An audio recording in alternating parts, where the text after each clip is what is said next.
fact, after the setback from Election Commission, deadline looms large on Sharad Pawar to suggest a new party name and symbol. The Election Commission has asked Sharad Pawar faction to be able to provide 3 preferences to the poll body by today 4 p.m. The EC has allotted the clock symbol to Ajit Pawar-led NCP, effectively putting an end to the months-long tussle over who the real NCP is.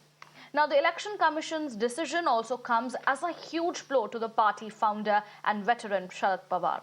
Ajit Pawar, meanwhile, has welcomed the EC's decision and is likely to claim the NCP headquarters and the party funds in the upcoming days. Now, Sharad Pawar's daughter and MP Supriya Sule, meanwhile, vowed to take the fight to the streets. She also said that they will challenge the EC's decision in the top court. ये जो decision election commission ने दिया है उसका मैं स्वागत करता हूं। विनम्र से ये उन्होंने दिया हुआ डिसीजन हम स्वीकारते हैं और उसका स्वीकार करते हैं और हमारा जो पार्टी का नाम था, पार्टी का सिंबल था, पार्टी का फ्लैग था, वो सभी हमारे लोगों के साथ उन्होंने डिसीजन जो दिया उसमें बारे में हम बहुत खुश हैं। उनको भी हम धन्यवाद देना चाहते हैं। बहुत ही अपेक्षित इस प्रकार का निर्णय था। इसका कारण यह है कि अगर आप पिछले 10-15 सालों में इस प्रकार के मामलों में इलेक्शन कमीशन ने लगातार जिस प्रकार के निर्णय अलग अलग समय पर दिए हैं, वो सारे निर्णय देखेंगे तो इसी प्रकार के निर्णय। इसलिए राष्ट्रवादी कांग्रेस पार्टी अजित पवार जी को मिलेगी, इस पर हमारा पूरा विश्वास था। बहुमत भी उनके पास है और संगठन भी उनके साथ है, तो मेजॉरिटी पूरी की पूरी दोनों तरफ उनके साथ में हमको दिखाई पड़ती है। मैं अजित पवार जी को बहुत बहुत बधाई देना चाहता हूँ। हम तो फैसले की अपेक्षा बहुत पहले कर रहे थे, क्योंकि करीब 4 दिसंबर को ही सुनवाई उसकी पूरी हो गई थी। लेकिन खैर आज 2 महीने बाद कही सही आज हमको फैसला मिला है और हमारे पक्ष में है। इसके लिए हम इलेक्शन कमीशन के जो भी फैसले का स्वागत करते हैं और समाधान व्यक्त करते हैं। हम लोकशाही में किसी भी फैसले का आगे चैलेंज कर सकते हैं। हो सकता है कि कल इसका चैलेंज सुप्रीम कोर्ट या हाई कोर्ट या कहीं भी करने की कोशिश की जाए, उसका हमारा उसमें कोई किसी को कहना नहीं है। हम केवल इतना ही कहेंगे कि हमको ऐसा लगता है कि जो हमने फैसला लिया था वो सही था और आज इलेक्शन कमीशन के माध्यम से हमारे फैसले को सही ठहराया गया, इसका हमें समाधान है। हमारे डॉक्यूमेंट्स भी ठीक थे और फाउंडर मेंबर, इस पार्टी का फाउंडर मेंबर और फाउंडर लीडर कौन रहा है, तो एक ही नाम है, उसका नाम है शरद पवार। बच्चा बच्चा इस देश में कश्मीर टू कन्याकुमारी किसी से भी पूछो एनसीपी किसकी है तो शरद पवार का ही नाम लेगा। लेकिन ठीक है, माहौल कुछ और है, अदृश्य शक्ति इस देश में है जो ये सब कर रही है। ठीक है, लड़ लेंगे यार, कौन सी बड़ी बात है। हम लोगों में जाएंगे। अरे हाँ, बिल्कुल कोर्ट, सुप्रीम कोर्ट तो जाएंगी। अगर हम पे अन्याय होगा तो कोर्ट तो जाना ही पड़ेगा ना। All right, my colleague Ankit is joining us with all the details. Ankit, well, this is in fact a setback from the Election Commission for Sharad Pawar, and the deadline looms large for today for him to suggest a new party name and symbol by 4 p.m. with the EC asking for 3 preferences. Give us all the details that what all we are going to expect. Yes, that's absolutely right. It's the biggest setback we can say to Sharad Pawar. Today, Election Commission of India given till 4 p.m. time to suggest the party name and symbol.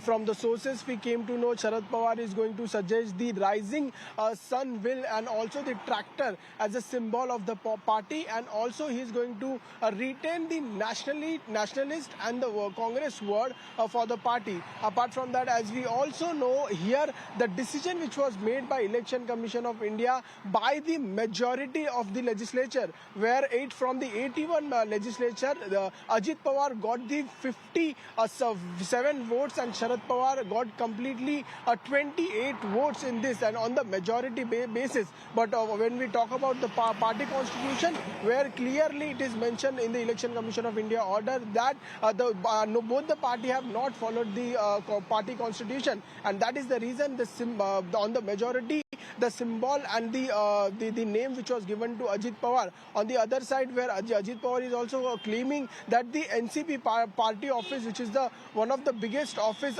in the Bellad state, they are going to claim the party office and the party funds as well. So here the first statement which is yet to come from the Sharad Pawar today, definitely Sharad Pawar, Supriya Sule, Jitendra Awad, Jayant Patil, all will likely to come to the NCP party office, and they are going to address the press as well. But very importantly, there are two the party name and symbol which has been Sharad Pawar is going to suggest, and the time is only till 4 p.m. today. Okay. Ankit, appreciate you joining us and giving us all the details there. So a lot is being expected today, because that is all is happening in terms of the politics in Maharashtra when it comes to the NCP now. The Election Commission giving the party symbol and name to Ajit Pawar faction, setback for Sharad Pawar. ये जो decision election commission ने दिया है उसका मैं स्वागत करता हूं। विनम्र से ये उन्होंने दिया हुआ डिसीजन हम स्वीकारते हैं और उसका स्वीकार करते हैं, और हमारा जो पार्टी का नाम था, पार्टी का सिंबल था, पार्टी का फ्लैग था, वो सभी हमारे लोगों के साथ उन्होंने डिसीजन जो दिया उसमें बारे में हम बहुत खुश हैं। उनको भी हम धन्यवाद देना चाहते हैं। बहुत ही अपेक्षित इस प्रकार का निर्णय था। इसका कारण यह है कि अगर आप पिछले 10-15 सालों में इस प्रकार के मामलों में इलेक्शन कमीशन ने लगातार जिस प्रकार के निर्णय अलग अलग समय पर दिए हैं, वो सारे निर्णय देखेंगे तो इसी प्रकार के निर्णय। इसलिए राष्ट्रवादी कांग्रेस पार्टी अजित पवार जी को मिलेगी, इस पर हमारा पूरा विश्वास था। बहुमत भी उनके पास है और संगठन भी उनके साथ है, तो मेजॉरिटी पूरी की पूरी दोनों तरफ उनके साथ में हमको दिखाई पड़ती है। मैं अजित पवार जी को बहुत बहुत बधाई देना चाहता हूँ। हम तो फैसले की अपेक्षा बहुत पहले कर रहे थे, क्योंकि करीब 4 दिसंबर को ही सुनवाई उसकी पूरी हो गई थी। लेकिन खैर आज 2 महीने बाद सही आज हमको फैसला मिला है और हमारे पक्ष में है। इसके लिए हम इलेक्शन कमीशन के जो भी फैसले का स्वागत करते हैं और समाधान व्यक्त करते हैं। हम लोकशाही में किसी भी फैसले का आगे चैलेंज कर सकते हैं। हो सकता है कि कल इसका चैलेंज सुप्रीम कोर्ट या हाई कोर्ट या कहीं भी करने की कोशिश की जाए, उसका हमारा उसमें कोई किसी को कहना नहीं है। हम केवल इतना ही कहेंगे कि हमको ऐसा लगता है कि जो हमने फैसला लिया था वो सही था, और आज इलेक्शन कमीशन के माध्यम से हमारे फैसले को सही ठहराया गया, इसका हमें समाधान है। हमारे डॉक्यूमेंट्स भी ठीक थे और फाउंडर मेंबर, इस पार्टी का फाउंडर मेंबर और फाउंडर लीडर कौन रहा है, तो एक ही नाम है, उसका नाम है शरद पवार। बच्चा बच्चा इस देश में कश्मीर टू कन्याकुमारी किसी से भी पूछो एनसीपी किसकी है, तो शरद पवार का ही नाम लेगा। लेकिन ठीक है, माहौल कुछ और है, अदृश्य शक्ति इस देश में है जो ये सब कर रही है। ठीक है, लड़ लेंगे यार, कौन सी बड़ी बात है। हम लोगों में जाएंगे। अरे हाँ बिल्कुल, कोर्ट, सुप्रीम कोर्ट तो जाएंगी। अगर हम पे अन्याय होगा तो कोर्ट तो जाना ही पड़ेगा ना।